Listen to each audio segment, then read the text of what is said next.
8 heures du matin, le 10 mars 2019.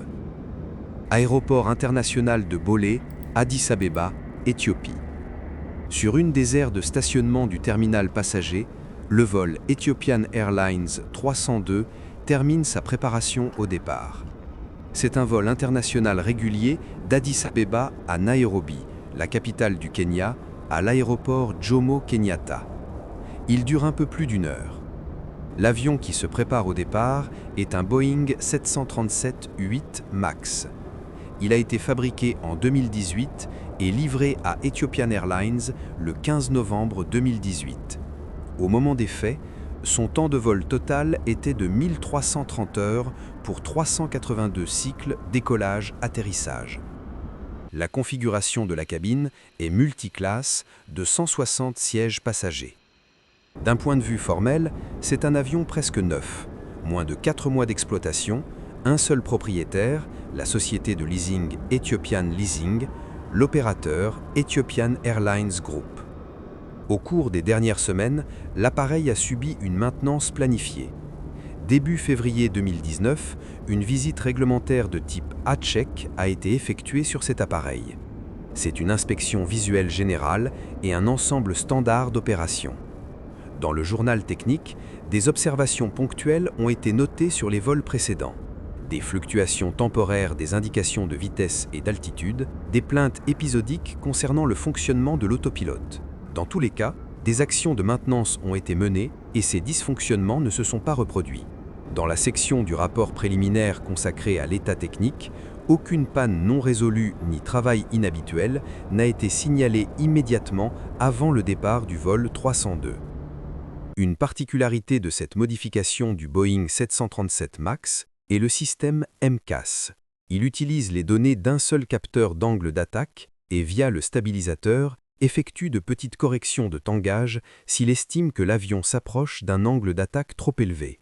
L'MCAS fonctionne automatiquement, sans indication séparée sur le tableau de bord, et les pilotes ne le contrôlent pas directement. L'apparition de l'MCAS était liée à l'installation sur le 737 MAX des nouveaux moteurs CFM International LEAP 1B. Ces moteurs sont environ 15 à 15% plus économes que la génération précédente, mais ils ont un diamètre de souffleur plus grand. Pour maintenir le déglagement entre les moteurs et la piste, les groupes propulseurs ont été placés plus haut et légèrement plus en avant par rapport au 737 du modèle précédent. Un tel changement a affecté l'aérodynamique de l'avion. Dans certaines configurations, il a commencé à générer un moment plus important, cabrant l'appareil. Afin de conserver les caractéristiques de pilotage habituelles et de ne pas compliquer la transition des pilotes du 737 vers le nouveau 737 MAX, les ingénieurs ont ajouté un système automatique qui devait légèrement corriger le tangage dans les situations où le nez se lève trop haut. Il était prévu que cela permette de rendre le 737 MAX aussi similaire que possible en termes de pilotage aux versions précédentes et réduise le volume de reconversion des équipages, un avantage concurrentiel important face à Airbus. La route du vol. Addis Abeba, Éthiopie, Nairobi, Kenya. C'est un court vol international entre les capitales de pays voisins. Selon l'horaire commercial, ces vols durent généralement un peu plus d'une heure. À bord, 157 personnes se préparent au départ. Le commandant de bord, le copilote, 5 agents de cabine, 149 passagers venant de 36 pays et un agent de sécurité, IFSO, In-Flight Security Officer. C'est un marshal de l'air qui est responsable de la sécurité en vol. Mais un passager ne s'est pas présenté pour ce vol. C'était un citoyen grec, il a eu 2 minutes de retard pour l'embarquement et n'a pas pu monter à bord. Le commandant de bord est le capitaine Yared Getachew. Il avait seulement 29 ans, mais son expérience de vol n'était pas mince à ce moment-là. 8122 heures de vol total, dont 1417 heures sur Boeing 737 et 103 heures précisément sur Boeing 737 MAX. Sa dernière vérification sur simulateur a eu lieu à l'automne 2018. Pour Ethiopian Airlines, il était l'un des jeunes commandants les plus prometteurs, confiant, calme et bien préparé. Le copilote est Ahmed Nour Mohamed Nour. Il avait 25 ans. Au moment de ce vol, son temps de vol total était de 361 heures, dont 207 heures sur Boeing 737 et 56 heures sur la toute nouvelle modification du Boeing 737 MAX. Ahmed Nour venait de terminer sa formation sur Boeing 737 et effectuait déjà des vols réguliers au sein de l'équipage d'Ethiopian Airlines. Les conditions météo à l'aéroport sont bonnes. La visibilité est d'environ 10 km. Il y a quelques nuages, un vent faible de nord-est, la piste est sèche. La température de l'air est d'environ 13 degrés. À 8h27, le contrôleur autorise le vol 302 à rouler vers la piste 07 droite. L'avion commence à rouler depuis son aire de stationnement. Rien d'inhabituel ne se produit à cette étape. Un tableau matinal ordinaire d'un grand hub aérien où des dizaines d'avions se préparent pour les premiers vols de la journée. L'avion continue sa progression et arrive dans la zone de départ immédiat avant la piste 07 droite. 8h38. L'équipage règle les volets à 5 degrés. La configuration de décollage standard du Boeing 737. Le commandant place les manettes des gaz en mode décollage. Les deux moteurs CFM International montent progressivement à puissance maximale. Le vol Ethiopian Airlines commence son roulement de décollage. La vitesse commence à augmenter rapidement. Très rapidement, le vol atteint la vitesse V1, c'est environ 280 km/h, il n'est déjà plus possible d'interrompre le décollage. La vitesse s'approche de VR, la vitesse de rotation. Le commandant tire doucement le manche vers lui, le nez de l'avion se lève doucement et un instant plus tard, le vol décolle de la piste. Le Boeing 737 MAX commence à prendre de l'altitude au-dessus d'Addis Abeba. Mais presque immédiatement après le décollage, l'un des senseurs d'angle d'attaque, qui mesure l'angle du flux d'air qui vient, se met soudainement à afficher des valeurs fortement surestimées. Dans la même seconde, le manche du commandant se met à vibrer, indiquant qu'un décollage est en train de se produire. Pourtant, l'avion continue de prendre de l'altitude et se trouve en régime de vol normal. L'altitude augmente, 60 mètres, puis 100, 120 mètres. Le commandant continue la montée et, ayant atteint une valeur sûre, essaie d'activer l'autopilote. C'est une étape standard après le décollage. Mais le système n'accepte pas l'activation. Un bref signal d'échec retentit dans le cockpit et l'autopilote ne s'active pas. Au bout de quelques secondes, le capitaine fait une deuxième tentative, le résultat est le même. L'autopilote refuse à nouveau la commande et reste désactivé. L'avion continue la montée en mode manuel. Le Boeing monte à une altitude d'environ 300 mètres. À ce moment, les paramètres se stabilisent et le commandant fait une nouvelle tentative pour activer l'autopilote. Cette fois, le système accepte la commande. L'autopilote s'allume et l'avion passe en guidage automatique du cap. Cependant, cela ne dure pas très longtemps. Presque immédiatement, l'aéronef commence à légèrement dévier en roulis, de petits mouvements à droite et à gauche, comme si l'autopilote essayait de maintenir la ligne de montée, mais le faisait de manière irrégulière. Au bout de quelques secondes, l'autopilote se désactive. Les commandes reviennent entièrement au pilote. Après la déconnexion de l'autopilote, l'équipage continue de piloter l'avion manuellement. Au bout de quelques secondes, la première déviation sérieuse se produit. Le stabilisateur commence à se déplacer imperceptiblement vers le bas et le nez de l'avion s'abaisse légèrement. Le commandant le ressent immédiatement grâce à l'effort croissant sur le manche. Pour maintenir la ligne de montée, il tire le manche vers lui, compensant la diminution de l'assiette. Ce mouvement du stabilisateur n'est pas une commande des pilotes. Il apparaît soudainement comme le fonctionnement d'un système automatique qui perçoit le vol comme une approche d'un angle d'attaque critique.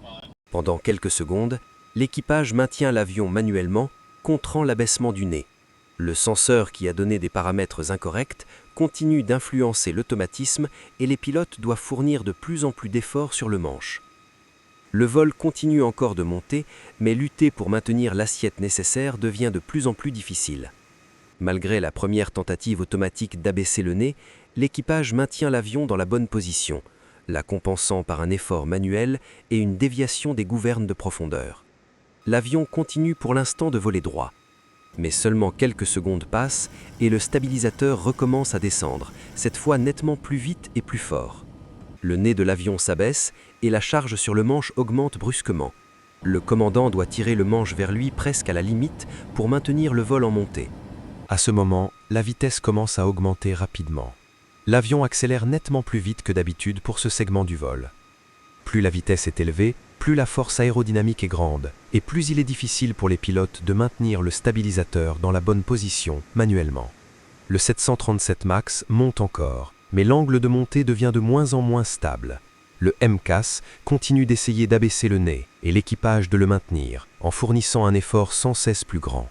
La vibration du manche continue. Pour réduire l'effort croissant sur le manche, le commandant appuie sur le bouton du trim électrique, effectuant un court réglage. Le stabilisateur se déplace légèrement vers le haut et pendant un instant, le contrôle devient plus léger. Mais seulement quelques secondes passent et à nouveau une commande automatique de réduction de l'assiette s'ensuit. Le stabilisateur descend, l'effort sur le manche revient, désormais encore plus perceptible. L'équipage comprend, le système automatique continue d'interférer dans le contrôle. Le commandant fait une nouvelle courte tentative pour régler le stabilisateur, mais le mouvement automatique la compense à nouveau. Les pilotes prennent la décision de désactiver la commande électrique du stabilisateur. Sur la console centrale, ils placent les deux interrupteurs du stabilisateur sur la position « cut-out », c'est-à-dire qu'ils désactivent complètement la commande électrique du trim. Les commandes automatiques cessent. Le stabilisateur ne bouge plus. Il reste dans la position dans laquelle il se trouvait au moment de la désactivation. Désormais, tout le contrôle en tangage se fait uniquement par le manche, sans l'aide du trim. Mais l'avion a déjà accéléré à une vitesse élevée et la force aérodynamique sur la surface du stabilisateur est importante. Piloter au manche est incroyablement difficile. Pendant quelques secondes, le Boeing continue encore la montée, mais l'angle devient de plus en plus faible. Ensuite, l'altitude commence lentement à diminuer. L'équipage tire le manche de toutes ses forces et l'avion repasse en montée, mais déjà à la limite des possibilités du pilotage manuel à cette vitesse. Maintenir l'assiette nécessaire est déjà pratiquement impossible. Le vol vole à grande vitesse, le stabilisateur est bloqué dans une position défavorable et le commandant travaille le manche à la limite de l'effort. Comprenant qu'il est presque impossible de maintenir l'avion manuellement à cette vitesse, l'équipage décide de réactiver la commande électrique du stabilisateur. Bien qu'il l'ait désactivée quelques secondes plus tôt, les interrupteurs du stabilisateur sont remis en position activée. Le commandant essaie à nouveau de régler l'avion en appuyant sur le bouton du trim sur le manche, mais immédiatement après, l'automatisme se remet en action. Le stabilisateur descend encore plus bas, plus fort qu'avant. Le nez de l'avion commence à descendre et la vitesse augmente encore plus vite. L'effort sur le manche devient critique. Le commandant le tire à fond, mais cela ne suffit plus pour maintenir la montée. Le Boeing entame une descente prononcée. À grande vitesse, la charge aérodynamique devient énorme et le commandant fournit des efforts incroyables en tirant le manche vers lui. C'est l'effort manuel maximal possible. Mais même dans cette position, la portance ne compense plus le travail du stabilisateur qui se trouve en position basse. Le 737 MAX perd rapidement d'altitude. L'équipage continue de maintenir l'avion, faisant tout son possible pour augmenter l'assiette. Le manche reste complètement tiré vers l'arrière. La vitesse dépasse largement les limites du régime de vol normal et atteint presque 800 km/h. À de telles valeurs, le contrôle en tangage devient peu efficace. L'avion ne répond pratiquement plus aux commandes. Le Boeing descend rapidement, ne réagissant déjà presque plus aux actions de l'équipage. La marge d'altitude disparaît en quelques secondes. À une vitesse de 800 km/h et un angle de 40 degrés, le Boeing s'écrase au sol. Les 157 personnes à bord périssent. L'avion est tombé dans un champ agricole près du village d'Edger et s'est complètement désintégré. L'impact crée dans le sol un cratère de 10 mètres de profondeur et de 40 mètres de diamètre. La majeure partie des débris se retrouve enfouis dans le sol. Les petits fragments sont dispersés sur une superficie d'environ 6 hectares. Dans un tel accident, la survie est nulle. Le jour de l'accident, le ministère des Transports d'Éthiopie et le Bureau d'enquête sur les accidents aériens ont été informés de la perte de communication radio et du contact radar avec le vol 302.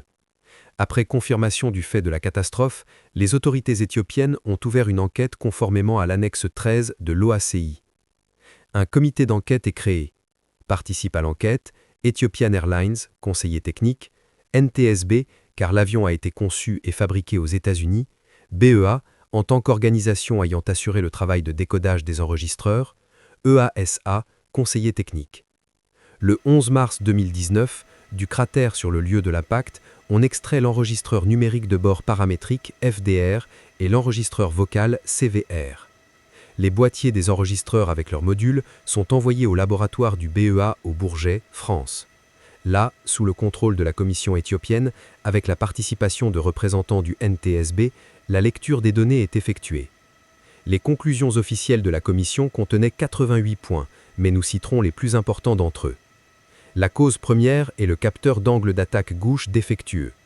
Le capteur d'angle d'attaque a transmis une valeur fausse immédiatement après le décollage. Ces fausses données ont activé le système MCAS. Il a erronément décidé que l'avion était en décrochage et a commencé à donner automatiquement des commandes d'abaissement du nez. Le MCAS a maintes et maintes fois placé le stabilisateur en position nez bas. L'équipage a perdu la possibilité de maintenir l'avion en tangage, après quoi l'avion est passé en descente abrupte et a percuté le sol. Conclusion générale. La catastrophe est la conséquence de données fausses du capteur d'angle d'attaque qui ont provoqué des commandes automatiques nez bas répétées du système MCAS, à la suite de quoi le stabilisateur est passé dans une position ne permettant pas à l'équipage de maintenir l'avion en vol normal. Cette catastrophe a été un rappel que même les avions les plus modernes restent vulnérables si les systèmes clés ne subissent pas les vérifications et essais appropriés. Les nouvelles technologies peuvent rendre les vols plus sûrs, mais tout changement sous-estimé dans l'automatisme de contrôle, toute innovation insuffisamment testée et mal conçue peuvent entraîner des conséquences qu'aucun équipage ne pourra plus prévenir en vol.